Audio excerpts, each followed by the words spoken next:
بھارت میں، ہندوستان میں ایک مسئلہ ایسا پیش آیا ہے، توجہ سے سنیں، اور بہت سارے لوگوں کو شاید ان کی فکر بدل جائے اس سے۔ ہندو تھے، مسلم تھے، ہندو اپنے ہندوانہ رسم و رواج میں تھے، پوجا میں ہیں، ان کے اپنے تہوار ہیں، ان کے اپنے شعار ہیں۔ مسلمانوں کی اپنی عبادتیں ہیں، ان کی مسجدیں ہیں، ان کے اپنا لباس ہے، ان کے اپنے تہوار ہیں۔ لیکن ایک صاحب آئے، گرو نانک پوری دنیا گھومے ہوئے شخص۔ گرو نانک بغداد میں کئی سال تک چلہ کشی کی ہے۔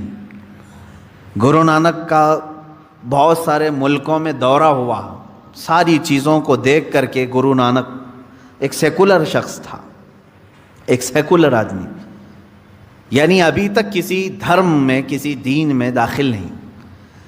اسلام کو بھی خوب پڑھا گرو نانک نے، حضور پاک صلی اللہ تعالیٰ علیہ وسلم کی حدیثیں بھی پڑھی، سنتیں بھی پڑھی، امپریس بھی ہوئے۔ گوتم بدھ کی بھی تعلیمات پڑھی، گوتم بدھ کو بہت گہرائی سے پڑھا، دیکھا، امپریس ہوئے۔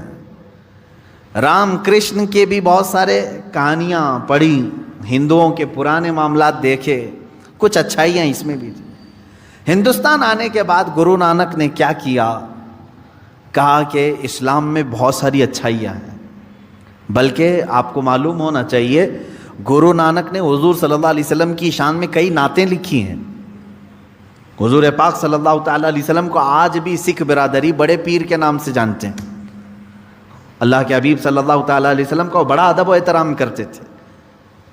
گرو نانک نے پگڑی کو لازم کیا اور اس کے فوائد بیان کیے۔ اللہ کے حبیب صلی اللہ تعالیٰ علیہ وسلم کی کئی سنتوں کو انہوں نے اپنی زندگی میں لازم قرار لیا، وہ امپریس تھے۔ خیر ہوا کیا؟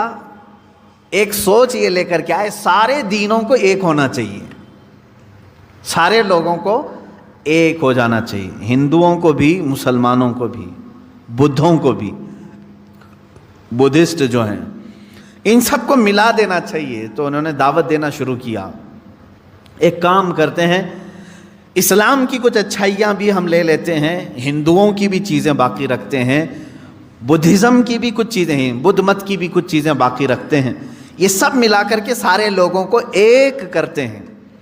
سوچا تو ٹھیک تھا اتحاد کے لیے، اس سوچ پر کام شروع کیا، لوگوں کو بلایا اور ایک لا ترتیب دیا، یہ اسلامی چیزیں، ہندو مت کی چیزیں، بدھ مت کی چیزیں سب جمع کیا۔ کچھ فالوور تو بن گئے، لیکن میرے عزیزو فرق کیا پڑا؟ ہندو ہندو ہی رہے، مسلمان مسلمان ہی رہے، تیسرے ایک اور برادری پیدا ہو گئی، ایک اور دین جنم لے لیا۔ کون سا؟ سکھ۔ انہوں نے کام کس لیے کیا تھا؟ سب کو متحد کرنے کے لیے۔ تو میں کہتا ہوں کبھی کبھار جو اس طرح کے اتحاد کی بات کرتے ہیں وہ ایک تیسرا فرقہ جنم دے دیتے ہیں، ان کو تو ملا نہیں سکتے۔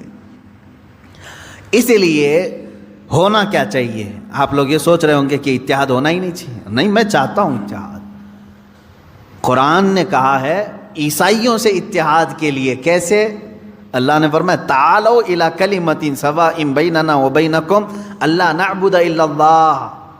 اے رسول آپ ان کو بلا لیں، عیسائیوں کو، آ جاؤ، ایک پوائنٹ پہ ہم جمع ہو جاتے ہیں، ایک پوائنٹ پہ ہم جمع ہو جاتے ہیں جو تمہارے اور ہمارے درمیان ایک ہی ہے۔ کیا؟ ہم بھی اللہ کے سوا کوئی دوسرا خدا نہیں مانتے، تم بھی خدا کے سوا کسی دوسرے کو نہ مانو، اس پوائنٹ پہ جمع ہوتے ہیں۔ یہ اتحاد ہے جو قرآن کی دعوت ہے، یہ دوستی ہے۔ اس طرح کی دوستی کرو آپ، میرے کسی اصول پر فرق آنے نہ پائے، اس طرح کی دوستی آپ کرو۔ بعض لوگ سمجھوتے اور مصلحتوں کے نام پر، دوستی کے نام پر اپنے آپ کو بھی چینج کر لے جاتے ہیں، اپنا آپ بھلا لیتے ہیں۔ اس کی مثال میں یوں سمجھا دوں آپ کو، کسی کا دل رکھنے کے لیے اتنا نہ گر جاؤ کہ تمہاری جڑیں ختم ہو جائیں۔ ہاں، آپ کا گھر، میرا گھر یہاں سامنے ہے، آپ کا گھر ادھر ہے۔ آپ نے کہا کہ ہمارے اور آپ کے درمیان تلخی ہے کھڑکی کے معاملے کو لے کر کے۔ میں نے کہا ٹھیک ہے، کھڑکی ادھر سے ادھر نکال دیا، فرق نہیں پڑے گا۔ سامنے والے نے کہا کہ کھڑکی آپ کی ادھر کھلتی ہے، اگر ادھر نہ ہو تو ہمارا آپ کا کوئی مسئلہ ہی نہیں۔ تو میں نے اتحاد کے لیے، ان سے محبت کے لیے اپنی کھڑکی بدل لی۔ کبھی سامنے والے نے کہا آپ کی چوکھٹ جو ہے وہ بہت اونچی ہے، تھوڑی چھوٹی ہوتی تو ہمارا اور آپ کا کوئی اختلاف ہی نہیں ہوتا۔ میں نے کہا ٹھیک ہے، چوکھٹ میں چھوٹی کر لیتا ہوں تاکہ ان چیزوں سے فرق نہیں پڑتا میرے گھر پر، تھوڑی سی تبدیلی ہوگی۔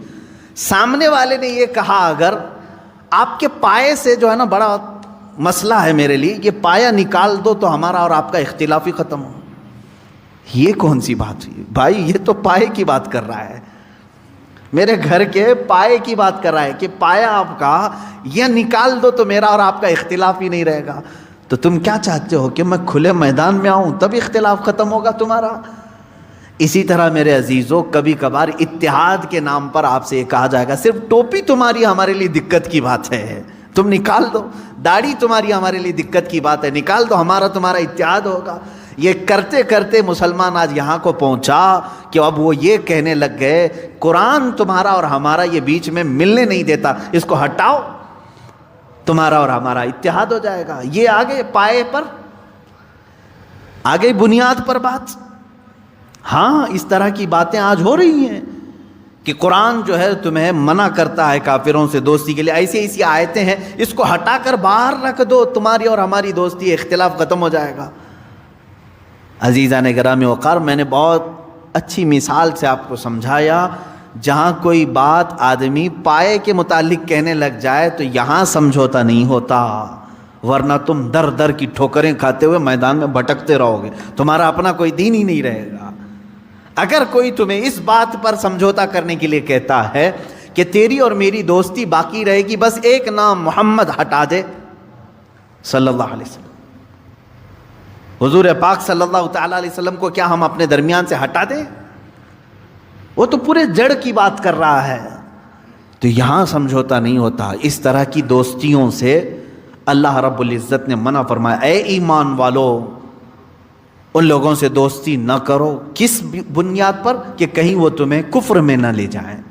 ہاں میں نے ظاہر کر دیا آپ کے سامنے، تجارت میں دوستی ٹھیک ہے، پڑوس میں ہے نان مسلم کسی بھی دھرم کا رہنے والا، اس کے ساتھ دوستی رکھ سکتے ہو آپ۔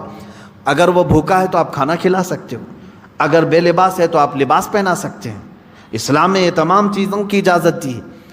تجارت میں تم معاملات کر سکتے ہو، پڑوس ہونے کے اعتبار سے معاملات کر سکتے ہو، تمہارے کلیگ ہیں، ایک ساتھ نوکری کرتے ہیں، جاب کرتے ہیں، ایک دوسرے کے ساتھ پڑھتے پڑھاتے ہیں، ان معاملات میں تم تعلقات رکھ سکتے ہو۔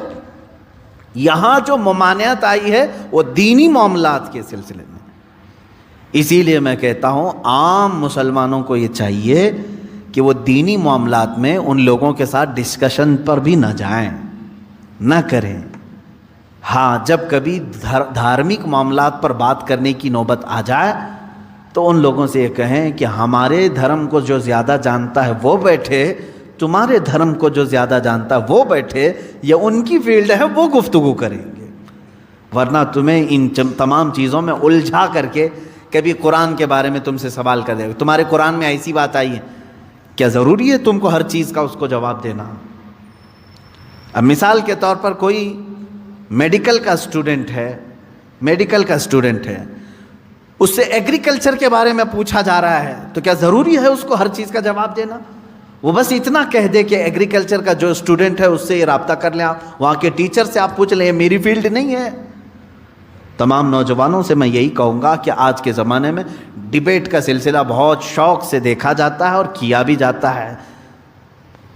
ہاں میں نے اس سے قبل شاید بتایا ہوگا، رات کے 3 بج رہے تھے، ایک بار مجھے فون آیا رمضان کے ہی موسم، اسی رمضان کے وقت رات کے 3 بجے کے قریب، شہری کو ابھی تھوڑا ٹائم باقی تھا، اور اتنی رات کو فون آئے تو تھوڑا سا قلق ہوتا ہے کہ پتہ نہیں کوئی ایمرجنسی تو نہیں۔ جھٹ سے میں نے اٹھایا، نیند خراب، سامنے والے نے کہا کہ حضرت ایک بہت ضروری مسئلہ ہے۔ کہا کہ کیا بات ہے بیٹا؟ کہا مناظرہ چل رہا ہے، ایک سوال آ گیا ہے۔ مناظرہ چل رہا ہے، مناظرے کے بیچ میں رات کے 3 بجے مناظرہ چل رہا ہے۔ اچھا کس کے ساتھ؟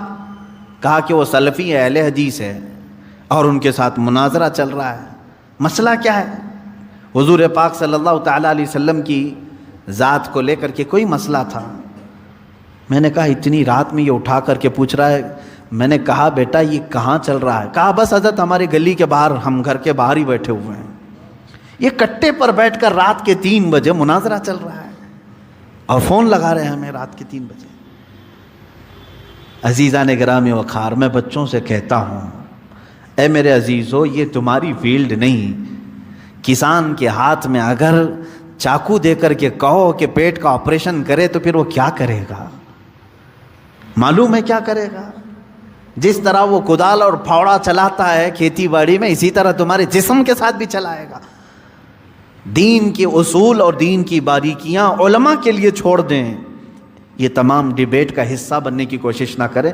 خاص طور پر نان مسلم کو اس طرح کی دعوت دینا، ڈیبیٹ کرنے کے لیے بلانا، میں کہتا ہوں یہ سب کی فیلڈ نہیں ہے.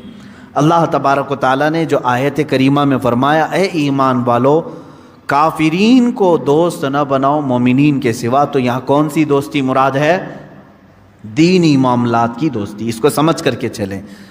دینی معاملات کی دوستی اسلام نے ناجائز رکھا ہے، باقی دوسرے معاملات میں دوستی کو ہم نے جائز قرار دیا ہے. اتریدون ان تجعلوا للہ علیکم سلطانا مبینا، اللہ فرماتا کیا یہ چاہتے ہو کہ اپنے اوپر اللہ کے لیے سری محبت کر لو، سری حجت کر لو؟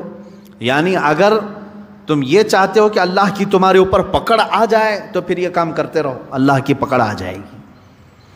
آگے رب تعالیٰ فرماتا منافقین جو ہے یہی کام کرتے تھے. ان کے پاس جا کر بیٹھتے تھے، ڈسکس کرتے رہتے تھے، دین کے معاملات کو لے کر کے مذاق کرتے رہتے تھے. حضور صلی اللہ تعالیٰ علیہ وسلم کے معاملات کو لے کر کے آپس میں ڈسکس کرتے رہتے تھے. قرآن کی آیتیں اتر گئیں. اللہ نے فرمایا منافقین جہنم کے سب سے نیچے طبقے میں ہیں.